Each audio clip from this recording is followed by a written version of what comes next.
너무나도 당연한 일인데, 왜냐하면 인간은 근본적으로 간사하고 이기적이기 때문입니다. 그래서 우리 사회에서 당연한 일처럼 일어나는 일 가운데 하나가, 어떤 사람이 돈이 있고 건강하고 권력이 있고 명예가 있을 때는 그 사람 주변에 많은 사람들이 모입니다. 그 사람의 영향력이 클수록, 그리고 권력 그리고 돈이 많을수록 더 많은 사람, 더 영향력 있는 사람들이 모여서 이렇게 도와주고 또 자기도 도움을 받고 어떤 이득을 챙기고 하는 일들이 일어납니다. 그런데 그 사람에게 권력이 있고 돈이 있고 건강하고 명예가 있을 때에 그렇게 많이 모여서 자원해서 어떤 일에 참여하겠다고, 심지어는 맹세까지 하는 일이 있고, 그런 사람들이 많이 모였다가도 정반대가 되었을 때에, 즉 하루아침에 모든 것을 다 잃고 나면 언제 그랬냐는 듯이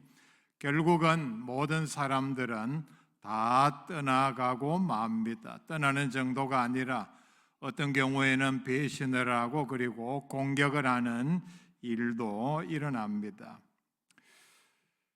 2014년도에 세월호가 침몰하고 그리고 수백 명의 사망자가 나왔습니다.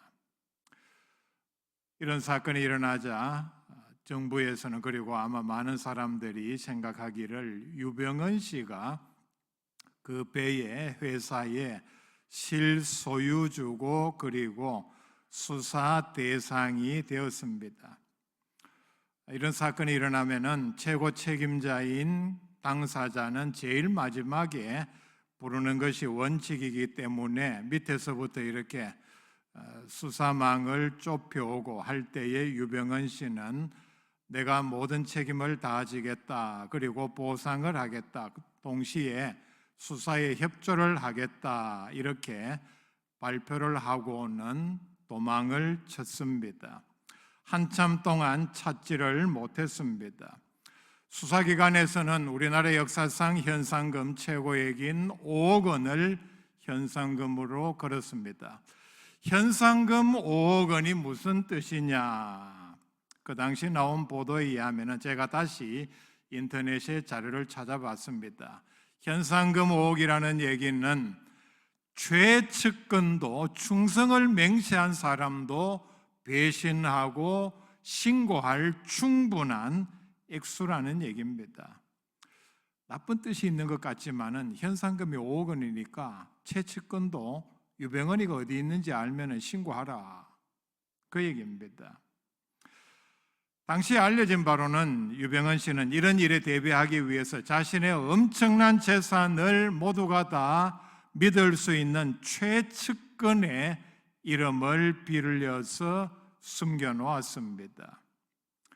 예금, 현금, 부동산 모두, 놀라운 사실은 자기 이름으로 된 것이 하나도 없었다고 합니다. 바로 이 사실에 대해서 판사 출신의 한 변호사는 텔레비전에 나와서 말하기를, 거의 대부분의 경우 남의 이름으로 엄청난 거금을 맡겨놓은 사람이 자신이 범죄해서 모든 사람들이 볼 때, 특별히 주변의 최측근 신복들이 볼 때에, 저 사람은 지금 이런 범죄를 해서 체포가 되면은 최소한 징역 3년 이상의 형벌 받을 피의자로 지목되는 순간,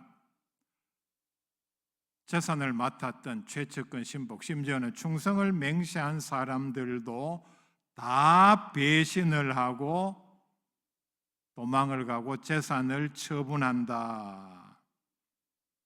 그리고 더 무서운 이런 말을 추가를 했습니다. 심지어는 최측근도 자기가 맡아 있는 그 재산 때문에 유병헌이를 살해할 가능성이 매우 높다. 이 얘기가 이제 유병헌이 도망가고 어디 갔느냐, 어디 숨어 있느냐, 외국으로 밀항을 했느냐, 이런 얘기가 나올 때 나온 얘기입니다. 며칠 뒤에 그는 순천의 매실밭에서 거지 같은 차림으로 거의 백골이 된 시신 상태로 발견이 되었습니다. 그는 도망칠 때에 도피자금으로 현금 20억이 든 가방을 가지고 간 것으로 알려졌는데 그 가방도 사라지고 없었습니다. 마지막에 누가 그와 동행을 했는지, 그리고 그 20억이 든 가방은 누가 가져갔는지 밝혀내지를 못했습니다.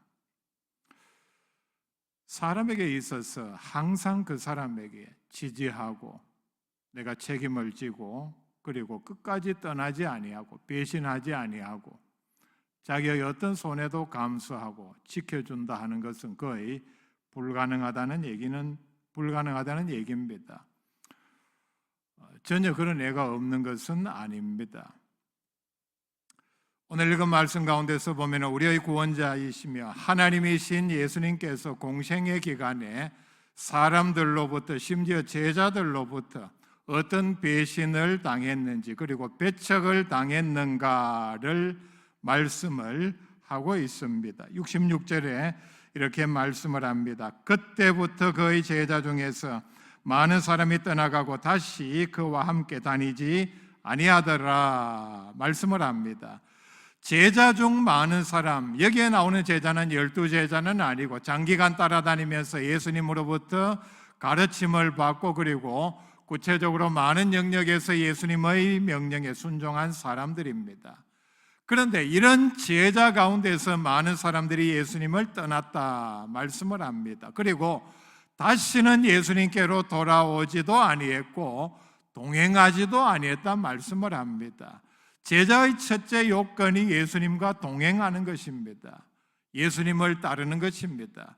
예수님께서 가는 곳마다 가며 하는 일에 함께 참여하며 예수님을 도우는 것이 제자인데 다시는 동행하지 아니했다. 믿음을 버렸다는 얘기입니다.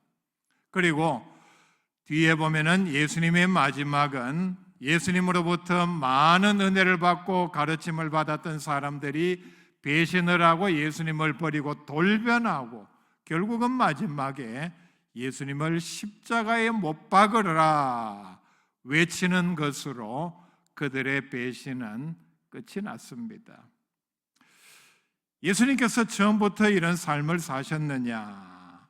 6장에서만 봐도 평소에 얼마나 많은 사람들이 예수님을 따라다니고 예수님으로부터 말씀을 듣고 그리고 환호했습니까? 5절 말씀에 보면은 큰 무리가 예수님께 왔습니다. 예수님께서 이들에게 오병이어의 이적을 일으켜서 먹이신 숫자가 남자 어른만 5,000명이었습니다.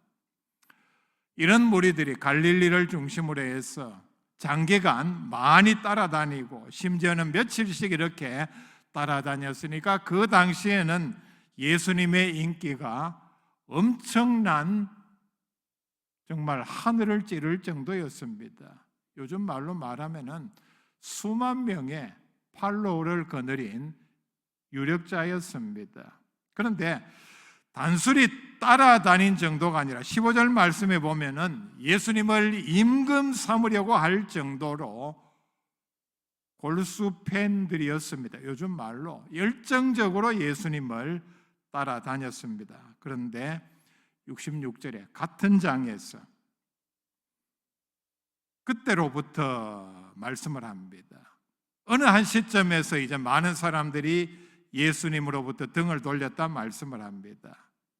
그때로부터 이 말은 다르게 원어의 뜻은 이런 이유 때문에 그들 나름대로는 예수님을 배척하고 돌아서게 된 결정적인 이유가 있었다는 것이죠.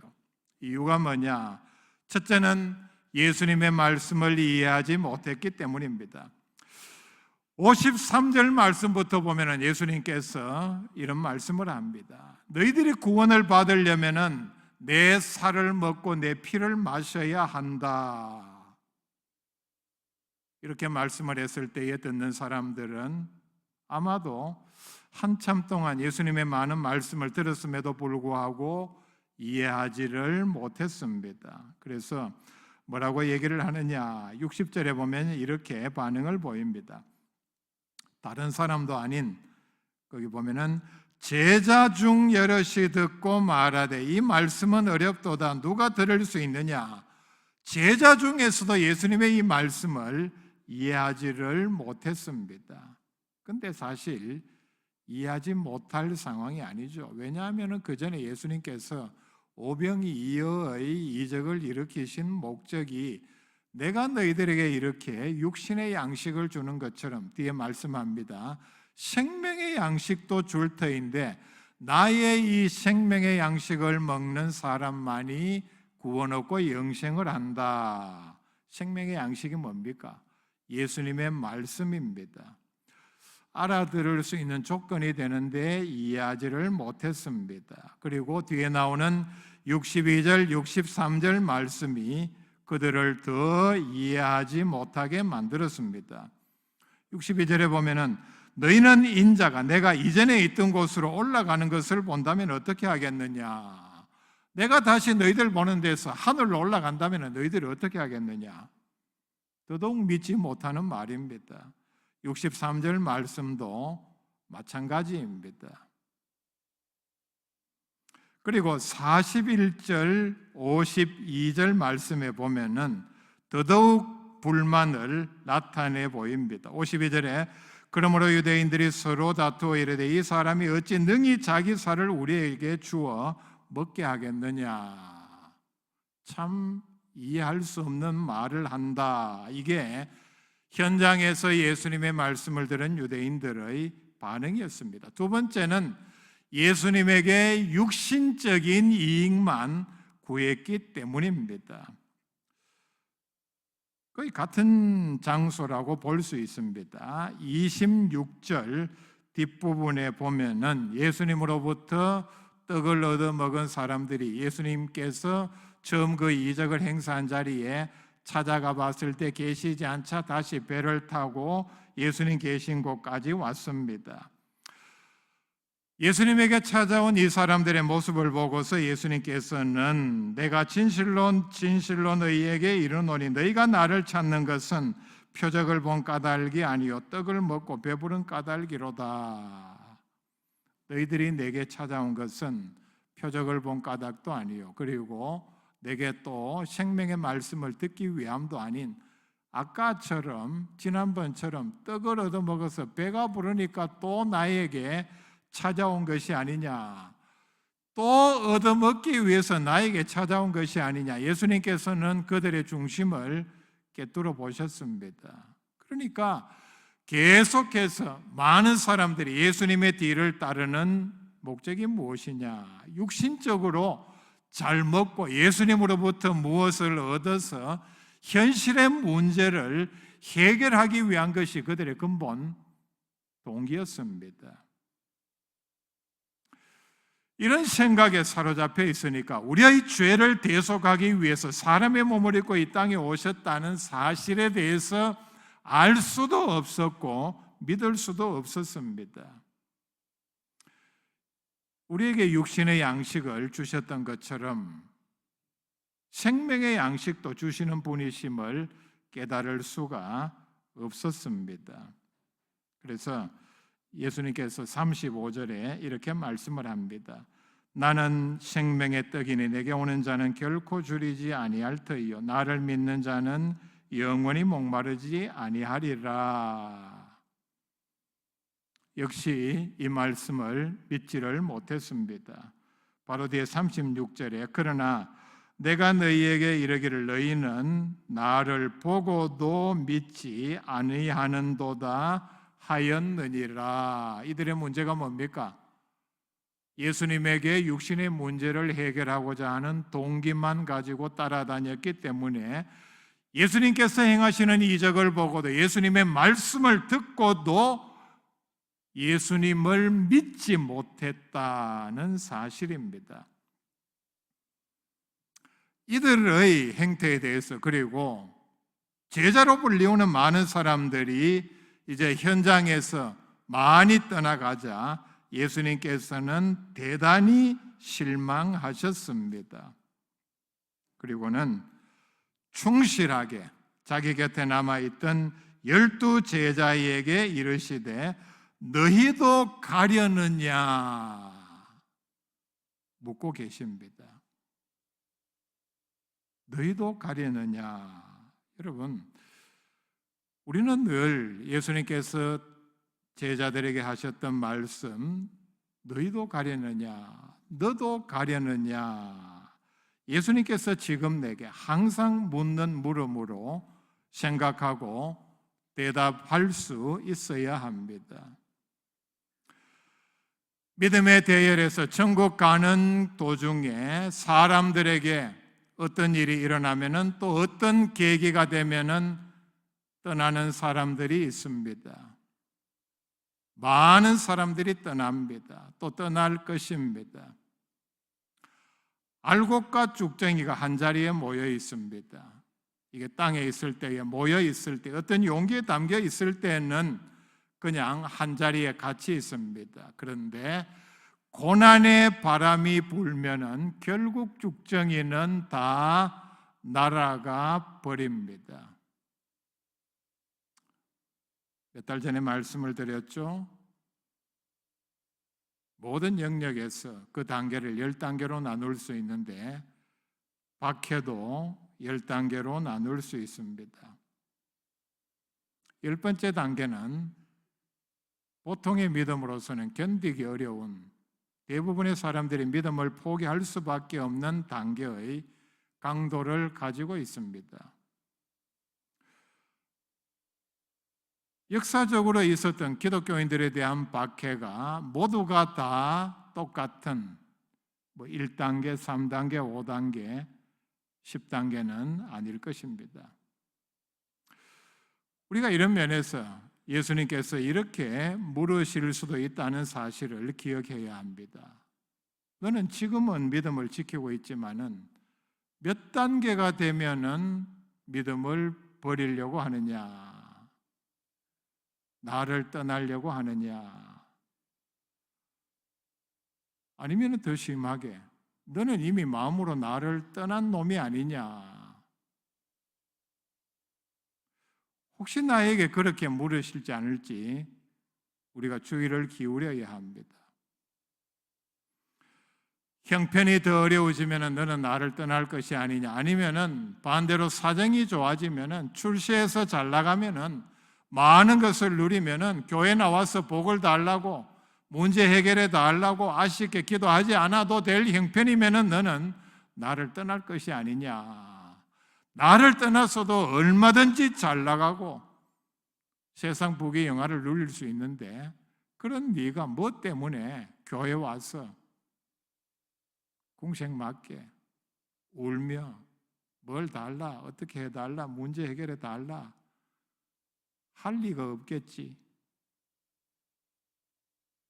아니면은 잘 나가서 형편이 좋으니까 요즘 많은 사람들의 핑계대로 바빠서 믿음 생활 할 여유가 없다는 핑계로 둘러대지는 않을지 너 자신을 돌아보라. 예수님의 물음이 바로 이 물음입니다. 베드로는 12제자를 대표해서 놀라운 말을 합니다. 우리는 절대로 예수님을 떠나지 않습니다. 떠날 수 없습니다. 첫째는 68절 말씀에 이렇게 대답합니다. 주여, 영생의 말씀이 주께 있사오니 우리가 누구에게로 가오리까? 예수님에게 영생이 있는데 영생의 말씀이라는 이 말은 영생 그 자체입니다. 원어의 뜻은 예수님은 영생의 말씀을 가지고 계신다는 뜻입니다. 예수님에게 영생이 있습니다. 63절 뒷부분에 봅시다. 내가 너희에게 이런 말은 영이요 생명이라. 예수님의 모든 말씀이 영생의 말씀이 우리에게 영생을 주시는 말씀입니다. 이 말씀을 제대로 이해를 했습니다. 베드로의 이 말 뜻이 뭡니까? 영생의 말씀이 예수님에게 있다는 말은 예수님에게만 있다는 얘기입니다. 영생을 가지신 예수님을 두고 영생을 가지지 못한 그 누구에게 가겠습니까? 라는 뜻입니다. 예수님에게는 베드로의 고백처럼 영생을 구해야 합니다. 영생을 가지고 있다 분명히 말씀을 합니다. 영생을 가지신 예수님에게 찾아와서 영생 아닌 다른 것을 찾으면 안 된다는 얘기입니다. 우리가 인간적으로 생각하면 베드로가 이렇게 말할 수도 있습니다. 아니, 예수님, 당연하지 않습니까? 죽은 사람도 살리시는 예수님을 두고 우리가 누구에게로 간다는 얘기입니까? 이 말도 맞죠. 인간적으로. 오병이어로 5,000명을 먹이시는 예수님을 두고 우리가 누구에게로 가오리까? 이 말도 하지 않았습니다. 바다 위로 걸으시는 분을 두고, 아니면은 나중에 한 자리 주실 예수님을 두고 우리가 누구에게로 가오리까? 이 말도 하지 않았습니다. 인간적으로 틀린 말은 아니지만은 예수님께서 원하시는 답이 아니었습니다. 만약에 많은 오늘날의 그리스도인들처럼 예수 믿는 목적이 이 땅에서 복을 받고 부귀영화를 누리고 건강을 얻기 위함이라면은, 만약에 예수 믿고 난 다음에 고난을 당하고 내게 박해가 찾아오고 믿는 일 때문에 손해가 온다면은 여러분 어떻게 하시겠습니까? 마가복음 10장 30절에 예수님께서 제자의 물음에 이렇게 대답을 합니다. 박해를 겸하여 받고 내세 영생을 받지 못할 자가 없느니라. 영생은 100% 주어지는데 박해를 겸하여 받는다, 분명히 말씀을 합니다. 예수님에게 와서 영생의 말씀 외에 다른 것을 구한다면 예수님으로부터 실망할 수밖에 없습니다.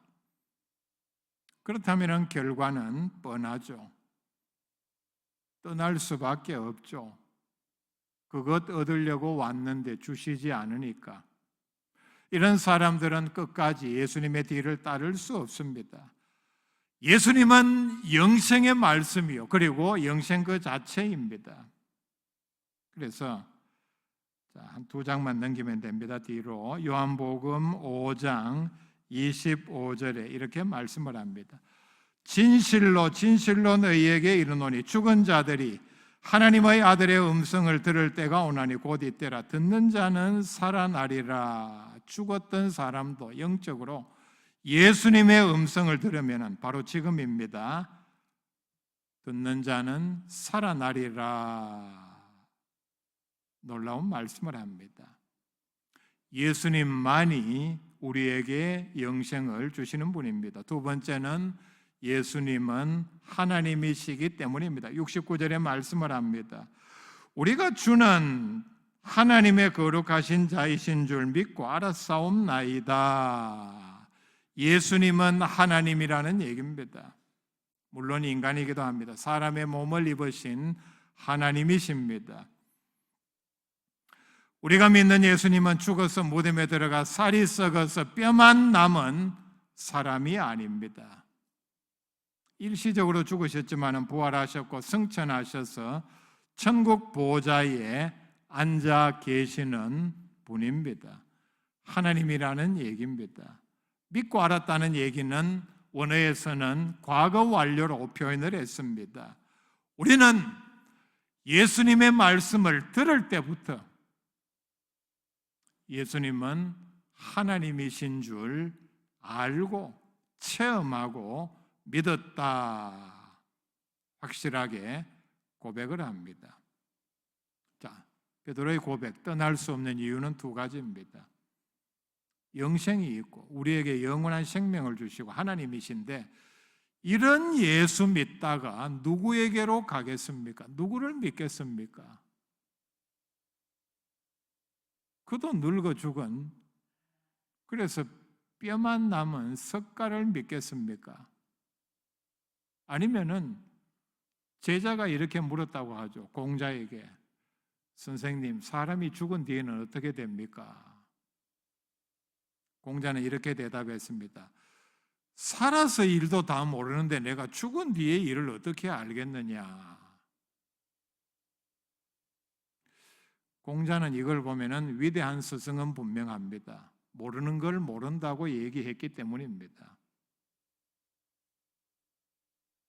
이런 공자에게 가겠습니까? 위대한 스승은 맞습니다. 무당에게 가겠습니까?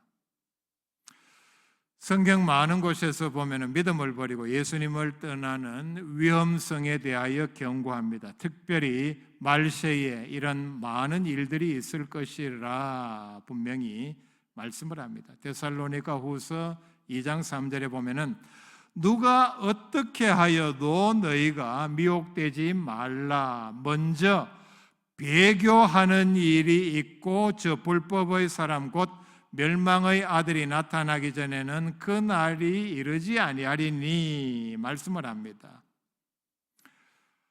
세상 마지막 심판 전에 반드시 또 대환란 전에 환란이 일어나서 엄청나게 많은 사람들이 먼저 배교하는 일이 있을 것이라. 배교가 뭡니까? 가르침, 믿음을 배신한다는 얘기입니다. 원어의 뜻은 배신 또는 군사 반란을 뜻합니다. 정리하면은 마지막 심판 전에 이 땅에서 환란과 박해 때문에 많은 믿던 사람들이 믿음을 버리는 일이 일어난다. 히브리서 10장 39절에 이렇게 말씀을 합니다. 히브리서는 그 당시로 돌아가면은 대환란 박해 전에 이 말씀을 받은 사람들이 거기에 준비하게 하기 위해서 기록한 말씀입니다. 우리는 뒤로 물러가 멸망할 자가 아니요 오직 영혼을 구원함에 이르는 믿음을 가진 자니라 말씀을 합니다. 뒤로 물러가 멸망할 자가 아니요. 우리는 왜 이렇게 말씀을 합니까? 믿음 생활하다가 뒤로 물러가서 멸망당하는 사람들이 많기 때문입니다. 많을 것이기 때문입니다. 고난과 박해를 두려워하여 배교한다면, 즉 믿음을 버린다면 멸망당하고 그에게는 심판뿐이라 분명히 경고를 합니다. 바울이 선교 사역을 할 때에 많은 젊은 사람들이 자원해서 헌신했습니다. 그 중에 데마라는 사람이 있습니다. 바울이 감옥에 들어간 2번의 기간 모두 다 고난과 위험을 무릅쓰고 감옥에 들어가서 이 데마는 바울의 선교 사역을 도왔습니다.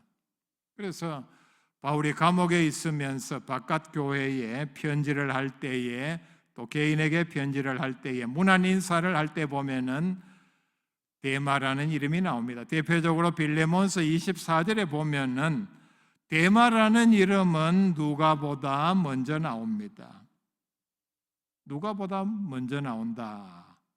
누가가 어떤 사람입니까? 바울의 선교 마지막 여정에 동행을 했고 그리고 감옥에까지 같이 들어갔고 로마 감옥 이전에 유라굴로라는 광풍을 만나는 여정에서도 바울을 떠나지 아니하고 충실하게 자리를 지킨 의사요 그리고 누가복음과 사도행전을 기록한 사람입니다. 우리가 이 사실을 보면은 데마는 바울을 도울 당시에 자원에서 얼마나 뜨거운 믿음을 가졌고 열정적으로 바울의 선교를 도왔다는 사실을 잘 알 수 있습니다. 이런 데마가 디모데후서 4장 10절에 우리에게 충격적인 대목을 보여줍니다. 데마는 이 세상을 사랑하여 나를 버리고 데살로니가로 갔고, 여러분 이 짧은 한마디에 이 세상을 사랑하여 나를 버리고 데살로니가로 갔고 이 한마디에 그의 몇 년 동안 모든 헌신, 고난과 박해를 무릅쓴 그의 충성은 아무것도 아닌 물거품 같은 것으로 되고 말았습니다. 얼마나 치욕적인 평가입니까? 이런 평가가 그의 마지막에 내려졌다면은 그의 인생에서 아무리 많이 한 헌신과 열정, 충성이 무슨 소용이 있습니까? 왜냐하면은 그의 마지막은 결국은 세상을 사랑하여서 바울을 버렸다는 얘기는 선교 사역을 버렸고 사명을 버렸고 그리고 예수님과 믿음을 버렸다는 뜻입니다. 예수님께서 오늘 우리에게 하시는 음성을 들을 수 있기를 바랍니다. 너도 가려느냐? 세상이 이렇게 무엇 때문에 교인들에 대해서 아니면은 이런저런 많은 일로 박해를 당하고 고난을 당하는데 그렇다고 해서 많은 사람들이 떠나는 것처럼 너도 가려느냐? 예수님의 물음에 영생이 주께 이사오니 누구에게 가오리까? 확고한 믿음으로 우리의 믿음을 다시 세우는 믿음의 용사들이 될 수 있기를 바랍니다.